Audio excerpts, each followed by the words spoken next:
Hello મિત્રો, સ્વાગત છે આપનું મારા ક્વિક જીકે ચેનલમાં। આજે આપણે ટોપિક 49 એટલે કે ન્યાયતંત્રને રિલેટેડ વન લાઇનર પ્રશ્નો વિશે ચર્ચા કરીશું। તો ચલો મિત્રો શરૂ કરીએ છીએ ક્વિઝ। પ્રશ્ન 1, ભારતમાં કયા પ્રકારની ન્યાય પ્રણાલી જોવા મળે છે? તો કે એકીકૃત ન્યાય પ્રણાલી જોવા મળે છે। પ્રશ્ન 2, ભારતમાં સર્વોચ્ચ ન્યાયાલયની સ્થાપના ક્યારે કરવામાં આવી? તો મિત્રો આ પ્રશ્ન ઇમ્પોર્ટન્ટ છે, એક્ઝામમાં પૂછાયેલો છે।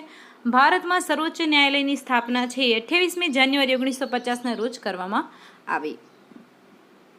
પ્રશ્ન 3, ભારતનું સૌપ્રથમ મોડેલ ઈ કોર્ટ ક્યાં શરૂ કરવામાં આવ્યું? તો કે અમદાવાદ સિટી સિવિલ અને સેશન કોર્ટમાં શરૂ કરવામાં આવ્યું। પ્રશ્ન 4, ભારતની સૌપ્રથમ મોડેલ ઈ કોર્ટનું ઉદ્ઘાટન કોણે અને ક્યારે કર્યું? 8 ફેબ્રુઆરી 2009માં ભારતના મુખ્ય ન્યાયાધીશ કે.જી. બાલકૃષ્ણને કર્યું હતું। પ્રશ્ન 5, સ્વતંત્ર ભારતના સર્વોચ્ચ ન્યાયાલયના સૌપ્રથમ મુખ્ય ન્યાયાધીશ કોણ હતા? તો કે હરિલાલ કણિયા। નેક્સ્ટ ટોપિક છે મિત્રો 50, સર્વોચ્ચ ન્યાયાલય એટલે કે સુપ્રીમ કોર્ટ, એના રિલેટેડ વન લાઇનર પ્રશ્નો વિશે ચર્ચા કરીશું। પ્રશ્ન 1, બંધારણના કયા ભાગમાં સર્વોચ્ચ ન્યાયાલય અંગેની જોગવાઈ કરવામાં આવી છે? તો કે ભાગ 5ની અંદર સર્વોચ્ચ ન્યાયાલય અંગેની જોગવાઈ છે। પ્રશ્ન 2, ભારતના બંધારણના કયા અનુચ્છેદમાં ભારતમાં એક સર્વોચ્ચ ન્યાયાલયની જોગવાઈ છે? તો કે અનુચ્છેદ 124માં 1, 2, 4ની અંદર એક સર્વોચ્ચ ન્યાયાલયની જોગવાઈ છે। મિત્રો આ પ્રશ્ન ઇમ્પોર્ટન્ટ છે, એક્ઝામમાં પૂછાયેલો પ્રશ્ન છે। પ્રશ્ન 3, સ્વતંત્ર ભારતમાં સર્વોચ્ચ ન્યાયાલયની સ્થાપના સમયે કુલ કેટલા ન્યાયાધીશ હતા? તો કે 8, 7 + 1 એટલે કે એક 7 હોય ને એક મુખ્ય હોય છે, એટલે ટોટલ કેટલા થયા મિત્રો? 8। પ્રશ્ન 4, વર્તમાનમાં સર્વોચ્ચ ન્યાયાલયમાં કુલ કેટલા ન્યાયાધીશ છે? તો મિત્રો એ વખતે જ્યારે આ પીડીએફ બની ત્યારે 31 સભ્યો હતા, પણ હાલ કેટલા છે ખાસ યાદ રાખજો, 34। પ્રશ્ન 5, સર્વોચ્ચ ન્યાયાલયના ન્યાયાધીશોની સંખ્યા વધારવાની શક્તિ કોની પાસે હોય? તો કે સંસદ પાસે હોય છે। સર્વોચ્ચ ન્યાયાલયના ન્યાયાધીશોની નિમણૂક કોણ કરે? તો બધાને ખ્યાલ જ હશે મિત્રો, રાષ્ટ્રપતિ કરે છે। આ પ્રશ્ન પણ એક્ઝામમાં પૂછાયેલો છે।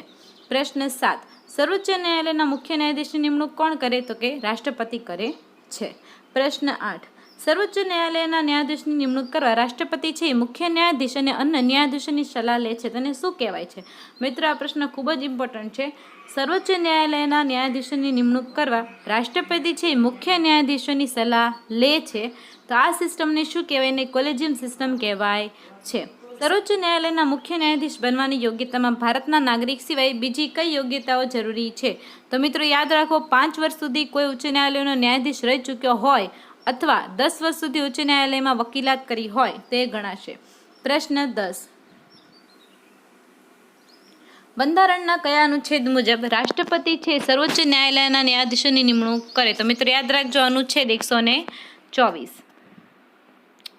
પ્રશ્ન 11, સર્વોચ્ચ ન્યાયાલયનો ન્યાયાધીશ છે કેટલી ઉંમર સુધી પોતાના હોદ્દા પર રહી શકે છે? તો કે 65 વર્ષ। પ્રશ્ન 12, સર્વોચ્ચ ન્યાયાલયના ન્યાયાધીશને કઈ રીતે તેમના હોદ્દા પરથી હટાવી શકાય છે? તો કે સંસદના બંને ગૃહોની કુલ સભ્યોની બહુમતીથી અથવા તો હાજર રહીને મત આપનારા 2/3 બહુમતીથી। પ્રશ્ન 13, સર્વોચ્ચ ન્યાયાલયના ન્યાયાધીશને કયા 2 જ આધારો પર હટાવી શકાય છે? તો કે સિદ્ધ કદાચાર અને અસમર્થતા। પ્રશ્ન 14, સર્વોચ્ચ ન્યાયાલયના ન્યાયાધીશોને શપથ કોણ લેવડાવે છે? તો કે ભારતનો રાષ્ટ્રપતિ।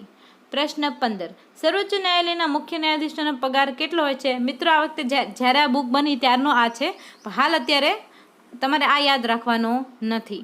તો મિત્રો 280 જેવો છે સમથિંગ, તો એ તમે એકવાર ખાસ જાણી લેજો, અને જો તમને ખ્યાલ હોય તો તમે મને કમેન્ટમાં પણ જણાવી શકો છો। સર્વોચ્ચ ન્યાયાલયના અન્ય ન્યાયાધીશોનો પગાર કેટલો હોય છે? તો આ મિત્રો મેં તમને કીધું એવી રીતે જ્યારે પીડીએફ બની ત્યારે નક્કી હતું, પણ દર વર્ષે અલગ અલગ હોય છે। પ્રશ્ન 17, સર્વોચ્ચ ન્યાયાલયના ન્યાયાધીશોને પગાર શામાંથી આપવામાં આવે છે? તો કે ભારતની સંચિત નિધિમાંથી આપવામાં આવે છે। પ્રશ્ન 18, સર્વોચ્ચ ન્યાયાલયના ન્યાયાધીશોના પગાર ક્યારે ઘટાડો કરી શકાય છે? તો કે નાણાકીય કટોકટી દરમિયાન ઘટાડો કરી શકાય છે। પ્રશ્ન 19, ભારતના બંધારણના કયા અનુચ્છેદ મુજબ સર્વોચ્ચ ન્યાયાલય એ નજીરી અદાલત છે? તો કે અનુચ્છેદ 129 મુજબ એ નજીરી અદાલત છે।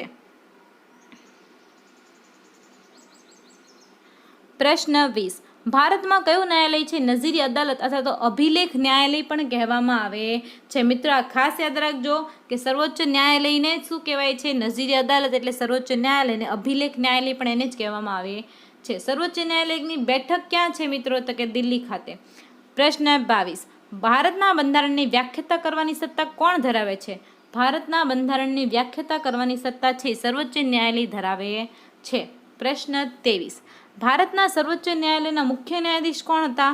તો મિત્રો યાદ રાખજો, હરિલાલ જે કણિયા. પ્રશ્ન 24. ભારતના બંધારણનો અંતિમ વ્યાખ્યાકાર અને સંરક્ષક કોણ હોય છે? સંરક્ષક છે એ સર્વોચ્ચ ન્યાયાલય હોય છે. પ્રશ્ન 25. ભારતમાં સૌપ્રથમ સર્વોચ્ચ ન્યાયાલયની સ્થાપના કયા કાયદા અનુસાર થઈ? તો કે ભારત સરકાર અધિનિયમ 1935 અંતર્ગત સર્વોચ્ચ ન્યાયાલયની સ્થાપના કરવામાં આવી. પ્રશ્ન 26. વર્તમાન સર્વોચ્ચ ન્યાયાલયની સ્થાપના ભારતમાં કયા કાયદાના આધારે થઈ? કે ભારત સરકાર અધિનિયમ 1935ના આધારે થઈ. પ્રશ્ન 27. ભારતના કાર્યકારી મુખ્ય ન્યાયાધીશની નિમણૂક કોણ કરે છે? તો કે ભારતના કાર્યકારી મુખ્ય ન્યાયાધીશની નિમણૂક કરે છે રાષ્ટ્રપતિ. પ્રશ્ન 28. સર્વોચ્ચ ન્યાયાલયમાં એડોક તદર્થ એને શું કહેવાય છે મિત્રો? તદર્થ ન્યાયાધીશની નિમણૂક કયા દેશની ન્યાય પ્રણાલીથી પ્રેરિત છે? તો કે ફ્રાન્સથી પ્રેરિત છે. પ્રશ્ન 29. સર્વોચ્ચ ન્યાયાલયમાં એડોક ન્યાયાધીશની નિમણૂક ક્યારે કરવામાં આવી? તો કે જ્યારે ન્યાયાલયની ખંડપીઠમાં કોરમ ના થાય ત્યારે કરવામાં આવી. પ્રશ્ન 30. સર્વોચ્ચ ન્યાયાલયમાં એડોક ન્યાયાધીશની નિમણૂક કોણ કરે છે? તો કે રાષ્ટ્રપતિની અગ્રિમ સ્વીકૃતિ તથા મુખ્ય ન્યાયાધીશથી થાય છે. પ્રશ્ન 31. સર્વોચ્ચ ન્યાયાલયમાં ન્યાયાધીશ તરીકે નિમણૂક પામવા માટે ઓછામાં ઓછા કેટલા વર્ષ સુધી ઉચ્ચ ન્યાયાલયમાં વકીલાત કરવી હોવી જોઈએ? તો કે મિનિમમ 10 વર્ષ. પ્રશ્ન 32. સર્વોચ્ચ ન્યાયાલયના ન્યાયાધીશ વિરુદ્ધ સંસદના બંને ગૃહમાં તેને હટાવવા માટેનો મહાભિયોગ જેવો પ્રસ્તાવ પસાર થઈ જાય તો તેને હટાવવાનો આદેશ કોણ આપી શકે છે? તો કે રાષ્ટ્રપતિ આપી શકે છે. પ્રશ્ન 33. સર્વોચ્ચ ન્યાયાલયના કયા ન્યાયાધીશ વિરુદ્ધ 11/1993 લોકસભામાં લાવવામાં આવેલ મહાભિયોગ પ્રસ્તાવ નિષ્ફળ રહ્યો? તો કે ન્યાયમૂર્તિ વી રામસ્વામી. પ્રશ્ન 34. જ્યારે રાષ્ટ્રપતિ અને ઉપરાષ્ટ્રપતિ બંને હોદ્દા ખાલી હોય ત્યારે ભારતના કાર્યકારી રાષ્ટ્રપતિ તરીકે ભારતનો મુખ્ય ન્યાયાધીશ હોય છે. મિત્રો આ પ્રશ્ન ઇમ્પોર્ટન્ટ છે. પ્રશ્ન 35. ભારતના કયા મુખ્ય ન્યાયાધીશ ભારતના કાર્યકારી રાષ્ટ્રપતિ તરીકે કાર્ય કર્યું હતું? તો કે જસ્ટિસ મુહમ્મદ હિદાયતુલ્લાએ ભારતના કાર્યકારી રાષ્ટ્રપતિ તરીકે કાર્ય કર્યું હતું. પ્રશ્ન 36. સર્વોચ્ચ ન્યાયાલયના અધિકાર ક્ષેત્રમાં વૃદ્ધિ કરવાનો અધિકાર કોનો છે? તો કે સંસદનો છે. પ્રશ્ન 37. સર્વોચ્ચ ન્યાયાલયમાં ન્યાયિક કામકાજ માટે કઈ ભાષાનો ઉપયોગ કરવામાં આવે છે? તો કે અંગ્રેજી. ભારતમાં કયા પ્રકારની ન્યાયપાલિકા છે? તો યાદ રાખજો મિત્રો, સ્વતંત્ર. પ્રશ્ન 39. રાષ્ટ્રપતિ અને ઉપરાષ્ટ્રપતિના ચૂંટણી વિવાદ કોની આગળ રજૂ કરવામાં આવે? તો કે ભારતના જે સર્વોચ્ચ ન્યાયાલય છે એની આગળ રજૂ કરવામાં આવે છે. પ્રશ્ન 40.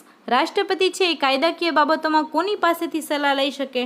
તો કે સર્વોચ્ચ ન્યાયાલય પાસેથી અનુચ્છેદ 143 એટલે કે 143 અંતર્ગત સલાહ લઈ શકે છે. પ્રશ્ન 41. ભારતમાં ન્યાયિક પુનઃઅવલોકન અને ન્યાયિક સમીક્ષાની શક્તિ કોને પ્રાપ્ત છે? તો કે માત્ર સર્વોચ્ચ ન્યાયાલયને જ પ્રાપ્ત છે. પ્રશ્ન 42.